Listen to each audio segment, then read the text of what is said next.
Setiap manusia terlahir dengan takdirnya masing-masing. Namun bagaimana jika sejak kecil kau bisa melihat dunia yang tak seharusnya? Dunia tempat arwah gentayangan, bisikan kematian, dan jalan tanpa bayangan yang hanya menunggu giliranmu. Inilah kisah seorang gadis indigo yang matanya bukan hanya melihat, tapi juga menyingkap rahasia ajal setiap manusia. Dan malam ini, kau akan ikut menyusuri jalan itu bersamanya.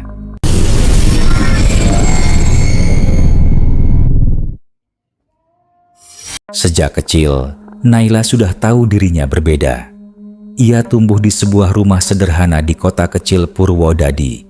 Rumah kayu bercat hijau muda dengan halaman luas yang ditumbuhi pohon mangga dan jambu.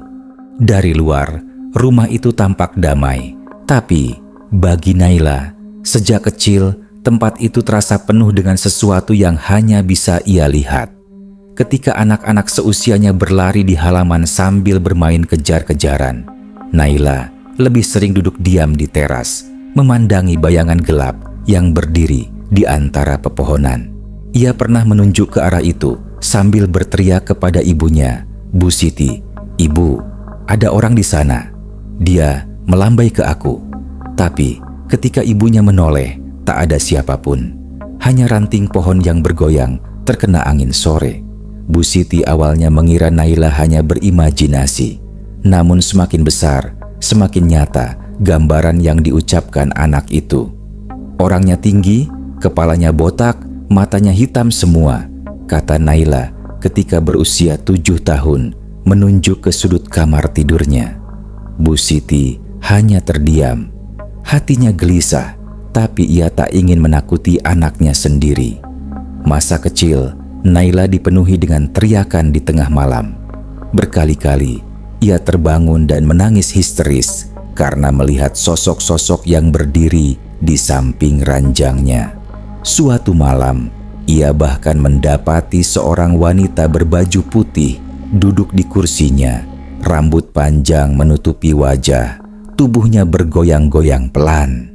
Ketika Naila berteriak memanggil ayahnya, wanita itu hilang seketika, hanya menyisakan suara napas panjang seperti erangan.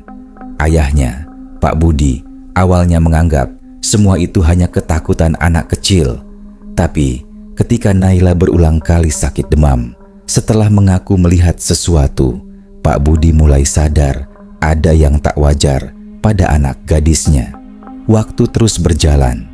Naila tumbuh menjadi remaja yang pendiam, jarang bergaul dengan teman-teman sekolahnya. Ia tahu dirinya tidak sama dengan yang lain, namun ia masih bisa mengabaikan semua itu sampai usianya menginjak 17 tahun. Saat itulah segalanya berubah. Kemampuan itu bukan hanya membuatnya melihat sosok gaib, tetapi juga tanda kematian. Hari pertama, ia menyadarinya adalah di pasar pagi. Udara masih sejuk, cahaya matahari baru muncul dari ufuk timur. Orang-orang lalu lalang, membawa belanjaan, menawar harga sayur. Naila berjalan bersama ibunya, membantu membawa keranjang kecil. Tiba-tiba, pandangannya terpaku pada sosok seorang lelaki paruh baya, Pak Rahmat, tetangga yang dikenal ramah. Ia berjalan santai, bercanda dengan pedagang temannya. Tapi ada yang membuat Naila tercekat. Di bawah sinar matahari terik, Pak Rahmat tidak memiliki bayangan. Langkah Naila terhenti. Jantungnya berdegup kencang, tubuhnya gemetar. Ia mengucek mata, memastikan apakah itu hanya perasaan. Tapi tidak. Orang-orang lain jelas memiliki bayangan yang memanjang di tanah. Hanya Pak Rahmat yang seolah tubuhnya melayang tanpa pantulan.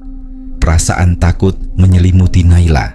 Ia ingin berteriak, ingin lari, tapi tubuhnya membeku. Dan seakan itu belum cukup, tiba-tiba Pak Rahmat menoleh ke arahnya. Senyum ramahnya masih sama, tapi matanya kosong dan bibirnya bergerak tanpa suara. Hanya Naila yang mendengar bisikan lirih itu. "Aku takut. Sebentar lagi aku pergi." Naila hampir menjatuhkan keranjang belanjaannya. Ia menarik tangan ibunya, ingin segera pulang, namun tak berani menceritakan apa yang baru saja dilihat. 2 hari kemudian, kabar duka mengguncang lingkungan mereka. Pak Rahmat ditemukan meninggal mendadak di rumahnya, diduga karena serangan jantung. Naila menutup mulutnya dengan tangan gemetar. Air matanya mengalir deras. Ingatan tentang sosok tanpa bayangan itu kembali menghantui. Ia sadar apa yang ia lihat bukan kebetulan. Orang yang berjalan tanpa bayangan adalah orang yang akan segera meninggal. Sejak hari itu, hidup Naila berubah menjadi neraka. Ia tak lagi bisa berjalan tenang di jalanan atau sekadar duduk di kelas. Setiap kali sinar matahari menyorot orang-orang, matanya mencari bayangan mereka, dan seringkali ia menemukan seseorang yang tak memilikinya. Dan lebih mengerikan lagi, beberapa dari mereka datang padanya, menatap dengan tatapan kosong, lalu berbisik, memohon, atau bahkan menangis. "Aku belum siap, anakku masih kecil. Tolong, jangan biarkan aku pergi." Suara-suara itu hanya terdengar di telinganya. Tubuhnya bergetar hebat setiap kali itu terjadi. Ia sering pulang sekolah dengan wajah pucat, mata sembab karena menangis di toilet. Naila merasa hidupnya tak lagi normal. Ia berdoa di setiap sujud agar Allah mencabut mata kedua itu, agar ia bisa hidup tenang seperti gadis remaja lainnya. Namun, doanya tak pernah terjawab. Semakin ia menolak, semakin jelas tanda-tanda itu datang padanya. Malam-malamnya dipenuhi tangisan. Ia menutup telinga dengan bantal, namun suara-suara lirih dari calon arwah tetap menembus pikirannya. Suatu malam, ia bahkan melihat seorang pria tanpa bayangan berdiri di depan pintu kamarnya, mengetuk perlahan, lalu berkata dengan suara mengerikan, "Boleh aku masuk? Aku ingin berpamitan." Naila menjerit histeris hingga ayah dan ibunya berlari masuk ke kamar. Namun seperti biasa, hanya Naila yang melihatnya. Dan sejak malam itu, ia benar-benar mengerti. Ini bukan sekadar kemampuan. Ini adalah kutukan yang akan menemaninya selamanya. Sejak kejadian melihat Pak Rahmat tanpa bayangan, lalu 2 hari kemudian mendengar kabar kematiannya, hidup Naila semakin hancur. Hari-harinya dipenuhi rasa takut. Ia tidak lagi berani keluar rumah sendirian. Bahkan berjalan di halaman rumah saat matahari menyinari bumi pun membuat tubuhnya gemetar.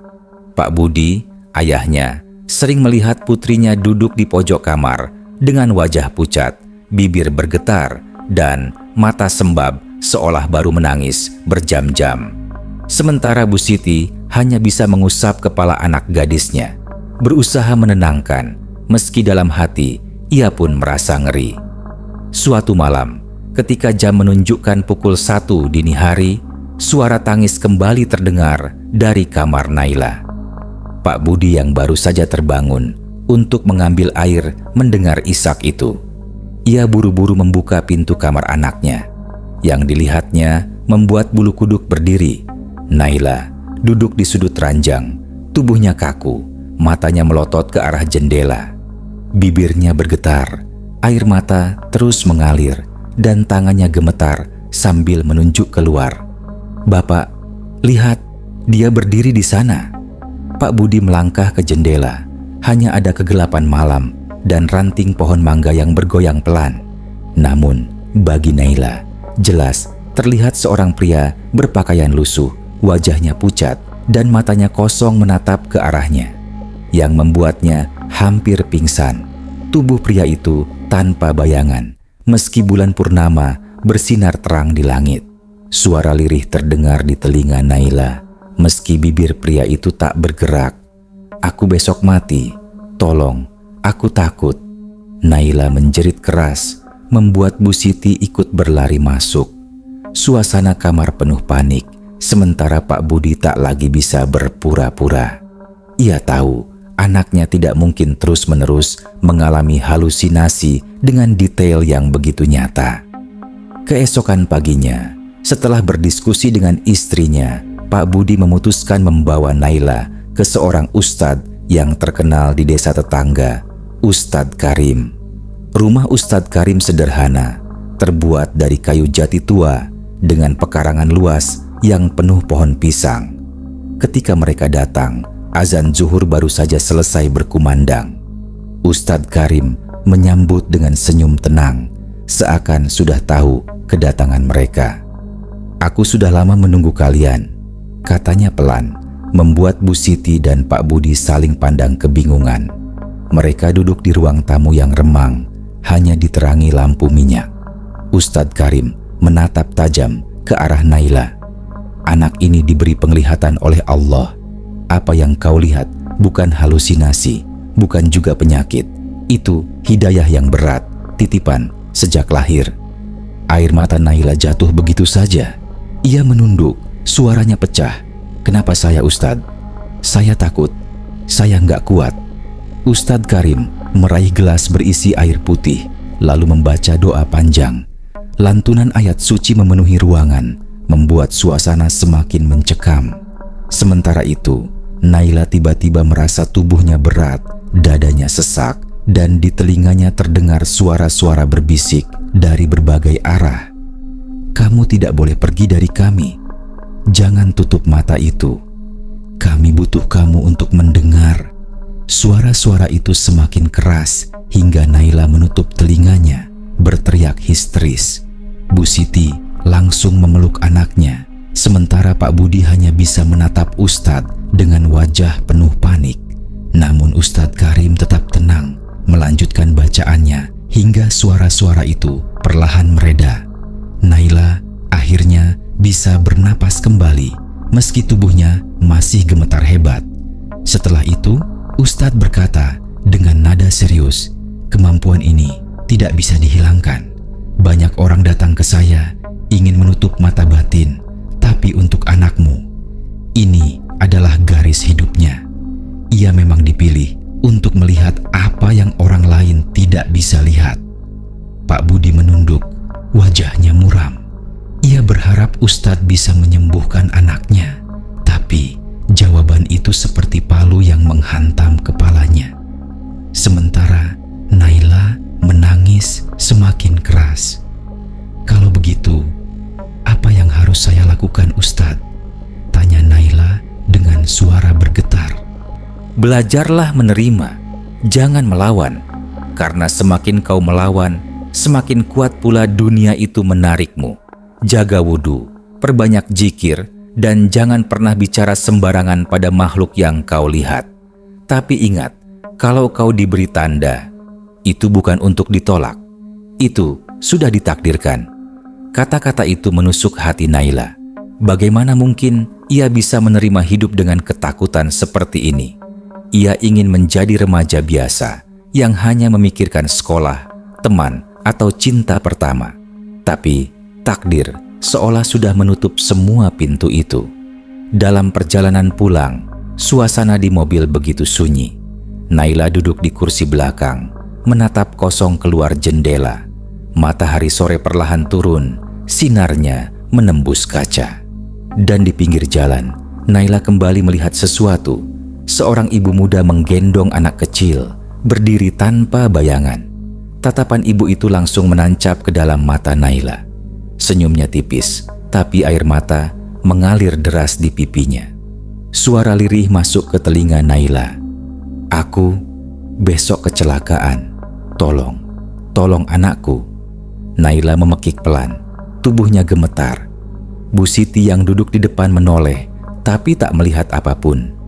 Pak Budi hanya menggenggam setir lebih erat, pura-pura tidak mendengar isakan kecil putrinya. Dan benar saja, esok paginya berita kecelakaan motor di jalan raya tersebar. Seorang ibu muda meninggal di tempat, meninggalkan bayi kecil yang selamat tapi terluka. Naila terduduk lemas mendengar kabar itu. Tangisnya pecah, tangannya menutup wajah. Kini ia sadar, ucapan Ustadz benar. Mata itu tidak bisa ditutup. Dan setiap kali melihat seseorang tanpa bayangan, artinya ajal sudah begitu dekat. Yang membuatnya semakin ngeri adalah satu hal. Tanda itu bisa muncul pada siapa saja. Tetangga, orang asing, bahkan keluarganya sendiri. Dan pada suatu pagi, hal yang paling ditakutinya benar-benar terjadi. Saat itu Pak Budi bersiap berangkat kerja. Matahari sudah tinggi. Naila yang duduk di teras menoleh dan hampir saja jantungnya berhenti berdetak. Tubuh ayahnya berjalan menuju motor tanpa bayangan di tanah. Pagi itu matahari bersinar cerah di Purwodadi. Burung-burung bercuit di pepohonan. Suasana tampak normal. Namun bagi Naila, dunia seakan runtuh seketika. Dari teras rumah, matanya terpaku pada sosok Pak Budi, ayahnya yang tengah bersiap berangkat kerja. Ayahnya berjalan santai menuju motor yang terparkir di halaman. Kemeja biru sudah rapi di tubuhnya, tas kerja diselempangkan, wajahnya cerah penuh semangat. Tapi di mata Naila ada yang sangat mengerikan. Tubuh ayahnya tak memiliki bayangan di tanah, meski matahari pagi itu menyorot dengan terik. Jantung Naila berdegup kencang. Kakinya lemas, seolah tak mampu menopang tubuh. Napasnya terengah, keringat dingin membasahi pelipis. Ia menatap tak percaya, berulang kali mengucek matanya, berharap itu hanya ilusi. Tapi tidak, setiap langkah Pak Budi jelas tanpa bayangan yang mengikutinya. Ya Allah, bisik Naila gemetar. Yuk, ayah berangkat dulu ya, kata Pak Budi sambil tersenyum ke arah putrinya. Senyum yang biasanya menenangkan, kini terasa seperti pisau yang menusuk hati Naila. Jangan ya. Naila tiba-tiba berdiri, berlari ke arah ayahnya sambil menahan tangis. Jangan pergi kerja hari ini, jangan keluar rumah. Pak Budi terkejut. Ia menatap anaknya yang menangis histeris sambil memegang lengannya. Kenapa nak? Ayah harus kerja. Tenang saja, ayah baik-baik saja. Naila mengguncang lengan ayahnya dengan panik. Tidak, ayah nggak punya bayangan. Aku mohon, jangan pergi. Kalimat itu membuat Pak Budi dan Bu Siti yang baru keluar dari dapur terdiam. Wajah Bu Siti berubah pucat. Ia tahu tanda itu. Ia pernah mendengar Naila menceritakan hal yang sama tentang Pak Rahmat dan ibu muda yang kecelakaan kemarin. Dan benar, keduanya meninggal tak lama setelah terlihat tanpa bayangan. Pak Budi berusaha tetap tenang meski wajahnya menegang. Ia mengusap kepala Naila. Nak, dengarkan ayah. Semua orang punya ajal masing-masing. Jangan takut, ayah baik-baik saja. Namun Naila menjerit semakin keras. Tangannya menahan motor agar ayahnya tidak menyalakan mesin. Ayah jangan pergi, tolong dengarkan aku. Aku nggak sanggup kehilangan ayah. Tangisnya pecah, tubuhnya bergetar hebat.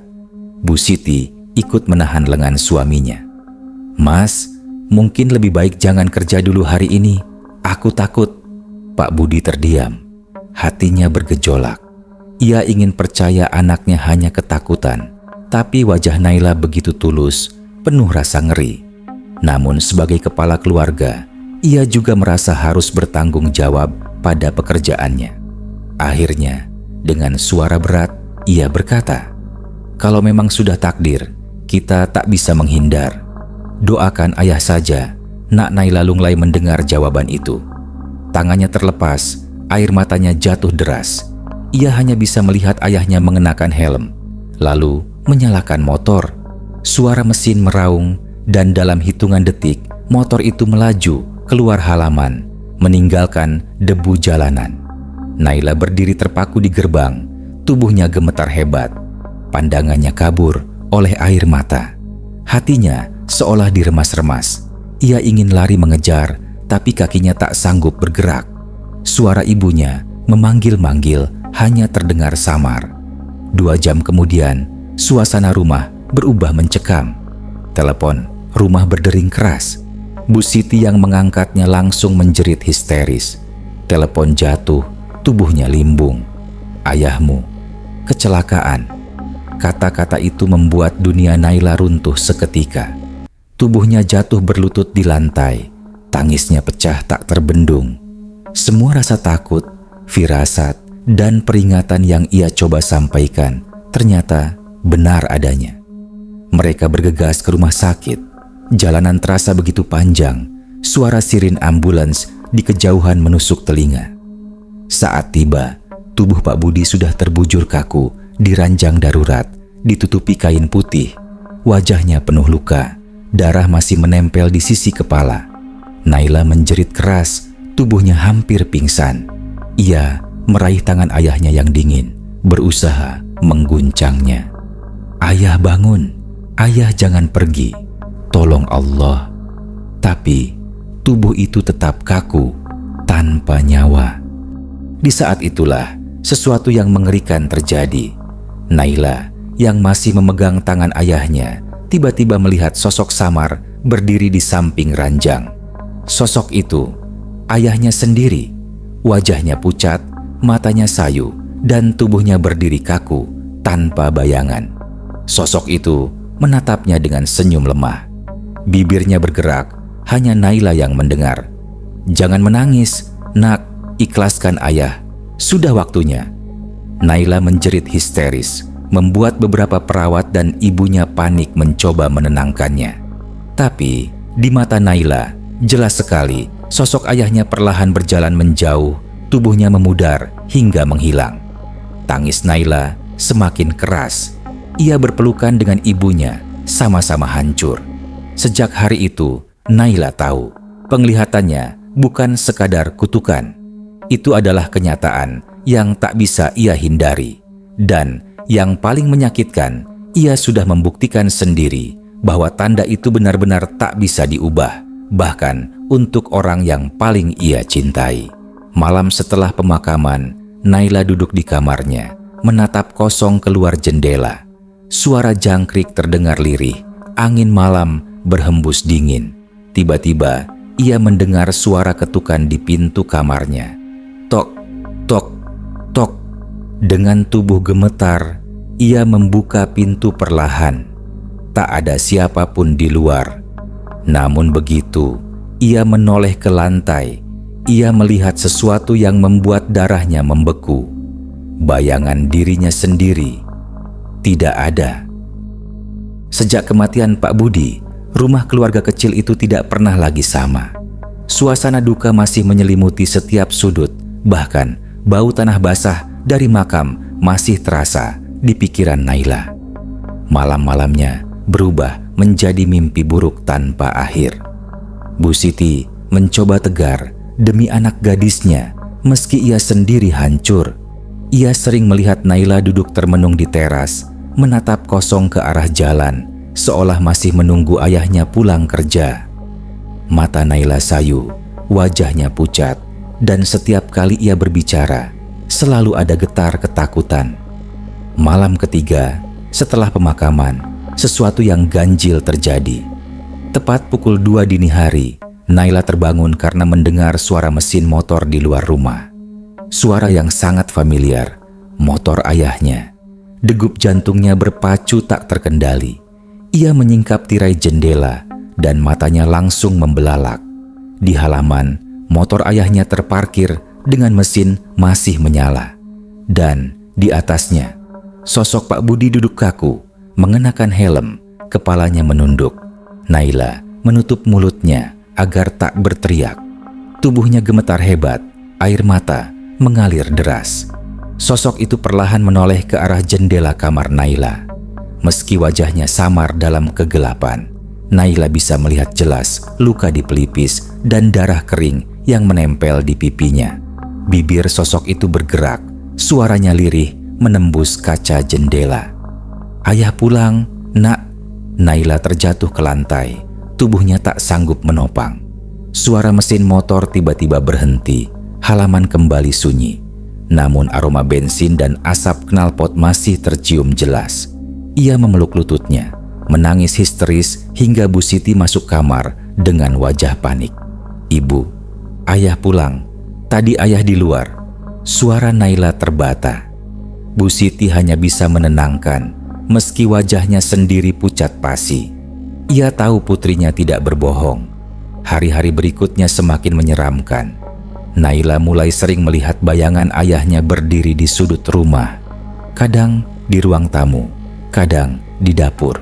Bayangan itu tidak pernah lengkap, hanya berupa siluet hitam pekat dengan postur tubuh ayahnya. Tapi setiap kali muncul, suara bisikan yang sama terdengar. "Ikhlaskan ayah." Namun yang membuat Naila makin tertekan adalah kenyataan bahwa penglihatannya semakin tajam setelah kepergian ayahnya. Ia tidak hanya melihat calon arwah tanpa bayangan, tapi juga merasakan emosi mereka. Ketakutan, penyesalan, bahkan rasa sakit menjelang kematian. Suatu sore, ketika ia berjalan pulang dari sekolah, Naila melihat seorang pria paruh baya berdiri di bawah pohon beringin. Tubuhnya tegap, wajahnya muram, yang membuatnya tercekat. Sosok itu tidak memiliki bayangan. Saat Naila melewatinya, pria itu menoleh. Matanya kosong, bibirnya bergetar. "Aku sebentar lagi tertabrak." Naila menutup telinga, berlari pulang sambil menangis. Namun malam itu, berita tersebar. Ada kecelakaan di jalan raya dekat pasar. Seorang pria paruh-baya tewas tertabrak truk. Wajahnya sama persis dengan yang dilihat Naila sore tadi. Tangis Naila pecah di kamar. Ia merasa hidupnya hancur. Kemampuan ini bukan lagi sekadar menakutkan. Ini menyiksa. Setiap kali ia melihat seseorang tanpa bayangan, ia merasa seakan ikut merasakan detik-detik ajal orang itu. Bu Siti yang tak tahan melihat anaknya semakin terpuruk, memutuskan mengajak Naila kembali ke rumah Ustadz Karim. Rumah Ustadz itu malam itu remang, hanya diterangi cahaya lampu minyak. Angin malam berhembus, membuat tirai tipis di jendela bergoyang pelan. Suasana begitu mencekam. Ustadz Karim menatap Naila lama, matanya penuh iba. "Nak, aku sudah bilang padamu, kau dipilih untuk melihat yang tak terlihat. Tapi ingat, kemampuanmu semakin kuat karena kau menolaknya. Semakin kau melawan, semakin besar bayangan yang akan mengikuti." Naila menunduk, air matanya jatuh. "Tapi Ustadz, aku nggak sanggup. Aku bahkan lihat ayah pulang, padahal beliau sudah meninggal." Ustadz Karim menghela napas panjang. "Itu bukan ayahmu. Itu hanya sisa bayangan energi. Tapi kalau kau terus terikat dengan rasa takut dan rindu, bayangan itu akan semakin nyata. Bahkan bisa menarikmu masuk ke dunia mereka." Ucapan itu membuat darah Naila berdesir dingin. Dunia mereka? Apa maksudnya? Ia bisa ikut terseret. Tiba-tiba, lampu minyak di ruang tamu berkedip-kedip. Angin dingin berhembus lebih kencang, membuat suara pintu kayu berderit panjang. Dan dari sudut ruangan, Naila melihat sesuatu. Bayangan hitam besar yang merayap di dinding, perlahan membentuk siluet tubuh ayahnya. Siluet itu bergerak pelan, mendekat, seakan ingin keluar dari dinding. Naila menjerit, tubuhnya membeku. Suara lirih bergema di seluruh ruangan. "Nak, ikut ayah pulang." Suasana mendadak kacau. Bu Siti menangis sambil memeluk Naila. Ustadz Karim segera berdiri, membaca ayat-ayat suci dengan suara lantang. Bayangan itu bergetar hebat, siluetnya pecah menjadi serpihan hitam yang beterbangan sebelum lenyap dalam sekejap. Ruangan kembali hening, lampu minyak kembali stabil. Namun tubuh Naila masih gemetar, matanya kosong menatap dinding tempat bayangan tadi muncul. "Lihat nak," kata Ustadz Karim dengan suara berat. "Bayangan itu akan terus mengikuti kalau kau tidak kuat. Kau harus memilih, bertahan dengan ketakutan atau belajar menerima. Karena kalau tidak, dunia mereka akan menelanmu." Naila menatap Ustadz itu dengan mata berkaca-kaca. Di dalam hatinya, ia tahu pertempuran baru saja dimulai. Dan sejak kepergian ayahnya, kemampuan itu bukan hanya anugerah, tapi juga pintu ke dunia kegelapan yang semakin terbuka lebar.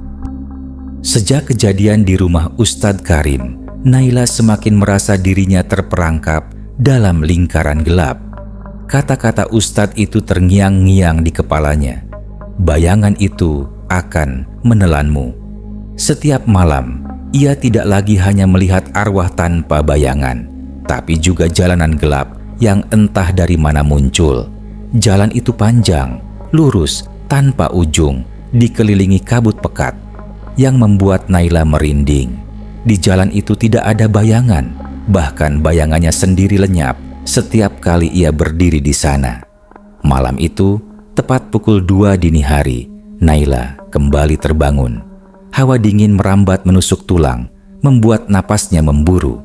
Ia mendengar suara ketukan dari arah jendela. Perlahan ia menoleh dan hampir menjerit ketika melihat Pak Budi berdiri di luar. Tubuhnya kaku, matanya kosong, darah di pelipisnya masih mengering. "Nak, ikut ayah pulang," bisiknya lirih, sama persis dengan malam di rumah Ustadz Karim. Kaki Naila gemetar. Ia ingin berteriak memanggil ibunya, tapi mulutnya terkunci. Tubuhnya bergerak sendiri, seolah ada tali tak kasat mata yang menarik.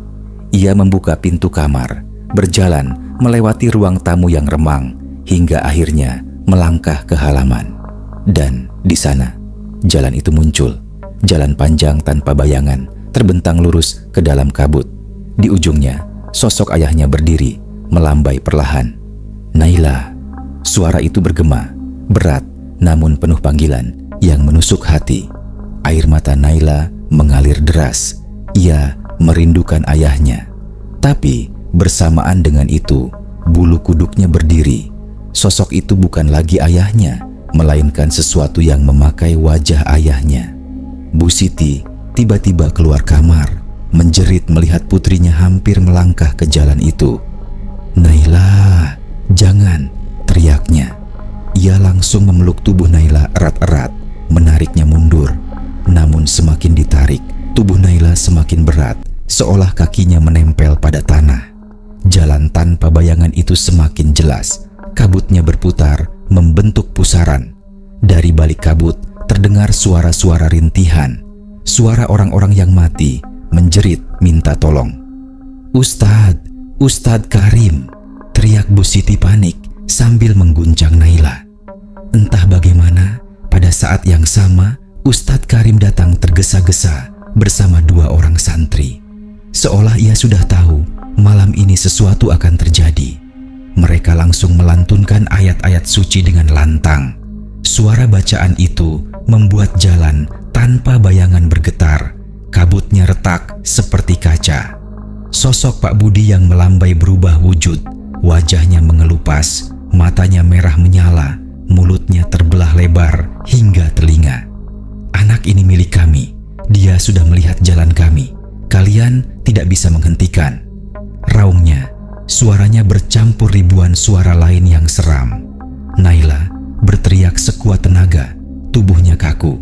Ia melihat bayangan-bayangan hitam keluar dari kabut, merayap seperti tangan-tangan raksasa, berusaha menariknya masuk. Ustadz Karim menancapkan tongkat kayu di tanah. Suaranya keras menggema. "Dengan nama Allah yang Maha Perkasa, aku usir kalian dari dunia ini. Kalian tidak berhak atas anak ini." Tangan-tangan hitam itu mengerut, hancur berasap. Jalan tanpa bayangan bergetar semakin kuat, lalu tiba-tiba pecah, meledak menjadi semburan cahaya putih. Sosok menyeramkan yang menyerupai Pak Budi menjerit panjang. Suaranya melengking hingga kaca rumah pecah berderak. Naila terhempas ke tanah, tubuhnya lemas, napasnya terengah-engah. Kabut lenyap, jalan itu hilang seketika, hanya meninggalkan halaman rumah yang hancur berantakan. Semua terdiam, hanya suara jangkrik malam yang terdengar samar. Bu Siti memeluk putrinya erat, menangis sejadi-jadinya. "Ya Allah, anakku, hampir saja kau diambil mereka." Naila membuka mata perlahan, wajahnya pucat, tubuhnya gemetar. Namun di sudut matanya Ia masih melihat sisa kabut tipis yang belum sepenuhnya hilang, dan di telinganya suara itu masih berbisik, "Jalan itu akan kembali. Kau sudah melihatnya, Naila. Kau tidak bisa lari." Ucapan itu membuat darah Naila berdesir dingin. Dunia mereka, apa maksudnya ia bisa ikut terseret? Tiba-tiba, lampu minyak di ruang tamu berkedip-kedip. Angin dingin berhembus lebih kencang, membuat suara pintu kayu berderit panjang. Dan dari sudut ruangan, Naila melihat sesuatu. Bayangan hitam besar yang merayap di dinding, perlahan membentuk siluet tubuh ayahnya. Siluet itu bergerak pelan, mendekat, seakan ingin keluar dari dinding. Naila menjerit, tubuhnya membeku. Suara lirih bergema di seluruh ruangan. "Nak, ikut ayah pulang." Suasana mendadak kacau. Bu Siti menangis sambil memeluk Naila. Ustadz Karim segera berdiri, membaca ayat-ayat suci dengan suara lantang. Bayangan itu bergetar hebat, siluetnya pecah menjadi serpihan hitam yang beterbangan sebelum lenyap dalam sekejap. Ruangan kembali hening, lampu minyak kembali stabil. Namun, tubuh Naila masih gemetar, matanya kosong menatap dinding tempat bayangan tadi muncul. "Lihat, Nak," kata Ustadz Karim dengan suara berat. "Bayangan itu akan terus mengikuti kalau kau tidak kuat. Kau harus memilih, bertahan dengan ketakutan atau belajar menerima. Karena kalau tidak, dunia mereka akan menelanmu." Naila menatap Ustadz itu dengan mata berkaca-kaca.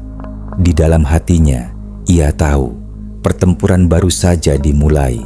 Dan sejak kepergian ayahnya, kemampuan itu bukan hanya anugerah, tapi juga pintu ke dunia kegelapan yang semakin terbuka lebar.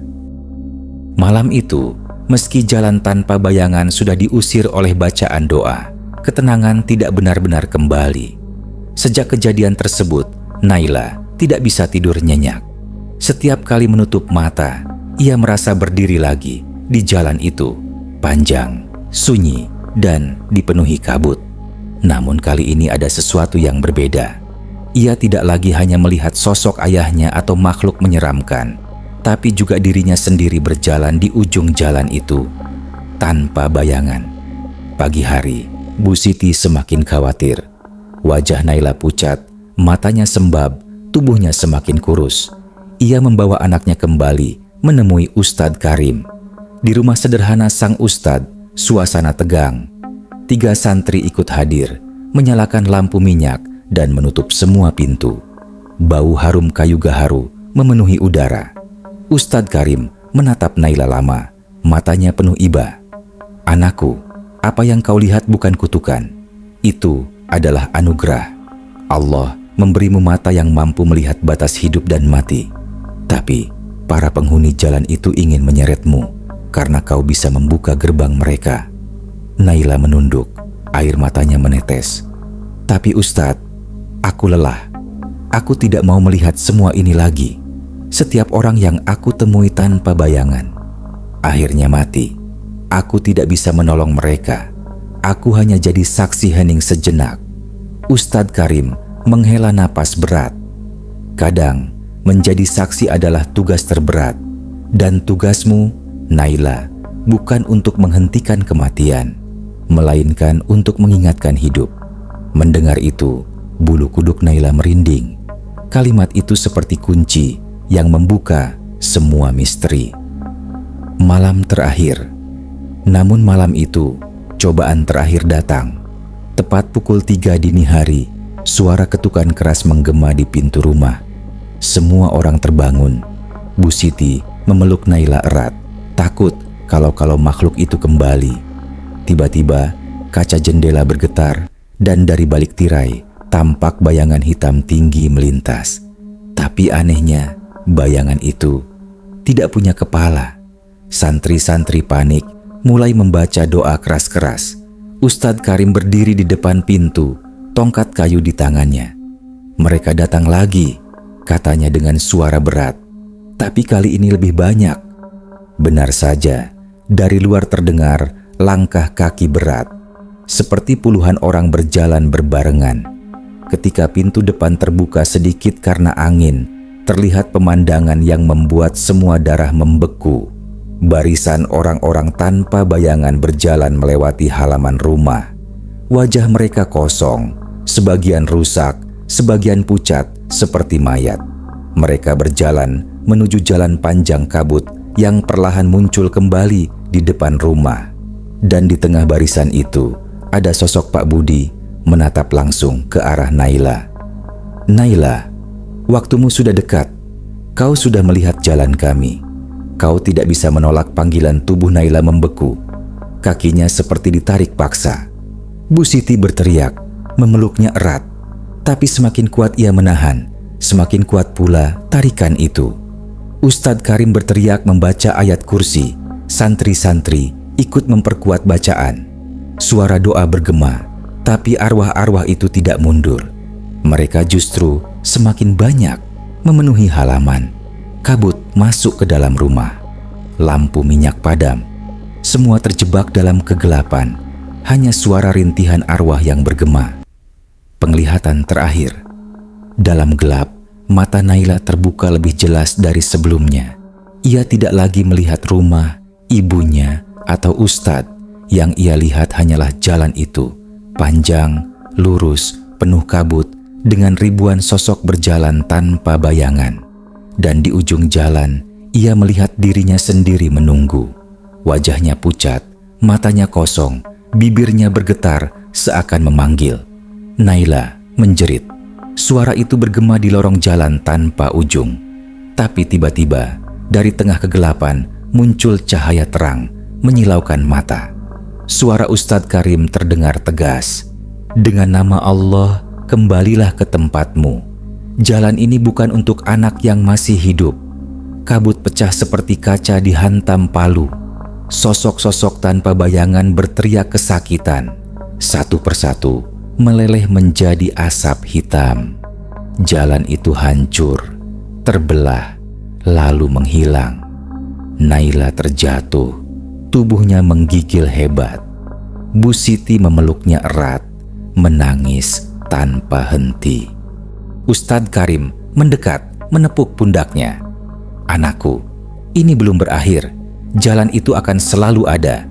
Tapi kau telah diberi pilihan menjadi pengikut mereka atau menjadi saksi yang kuat. Pilihlah untuk bertahan, karena Allah tidak memberi ujian di luar batas hambanya." Hari-hari berikutnya, Naila mulai menerima semua itu. Ia tidak lagi melawan, tidak lagi berusaha menutup mata kedua. Ia sadar ini adalah anugerah sekaligus ujian. Setiap kali ia melihat seseorang berjalan tanpa bayangan, ia tidak lagi hanya menangis. Ia berdoa dalam hati agar orang itu diberi akhir yang baik. Ia menenangkan arwah yang gelisah, walau hanya sebentar. Luka, kehilangan ayahnya masih ada, tapi kini ia lebih tegar. Karena ia tahu ada alasan kenapa dirinya dilahirkan dengan mata seperti itu. Namun, ada satu hal yang membuatnya tetap merinding setiap kali mengingatnya. Di dalam mimpinya, sesekali ia masih berdiri di jalan itu. Dan dari kejauhan, sosok dirinya sendiri masih menunggu.